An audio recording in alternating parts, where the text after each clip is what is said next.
SSP जिला कोरंगी तौहीद रहमान मेमन की हिदायत पर अमल दरामद करते हुए थाना अवामी कॉलोनी पुलिस का कोरंगी नंबर 4 पर डाकुओं से फायरिंग का तबादला।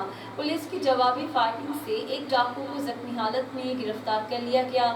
इस हवाले से मज़ीद तफसीलात जानते हैं कराची से हमारे नुमाइंदे जावेद महमूद अराइन से।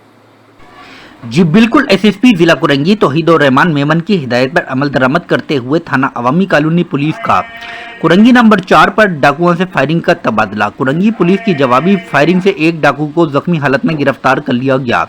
गिरफ्तार जख्मी डाकू से असला, एक पिस्तौल और छीना हुआ मोबाइल फोन बरामद कर लिया गया।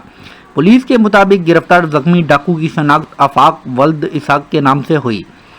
SHO अवामी कॉलोनी ज़मीर खावर ने बताया है कि गिरफ्तार जख्मी डाकू आफाक वल्द इसाक का क्रिमिनल रिकॉर्ड सामने आ गया। गिरफ्तार जख्मी डाकू पुलिस एहलकार इकराम पर फायरिंग करने वाला मफरूर मतलूब मुलजिम निकला। गिरफ्तार मुलजिम डकैती, स्ट्रीट क्राइम और मोटरसाइकिल छीनने की वारदातें करता था।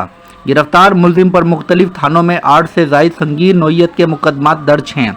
गिरफ्तार जख्मी मुलजिम का साथी कुछ रोज़ कबल पुलिस मुकाबले में मारा गया था।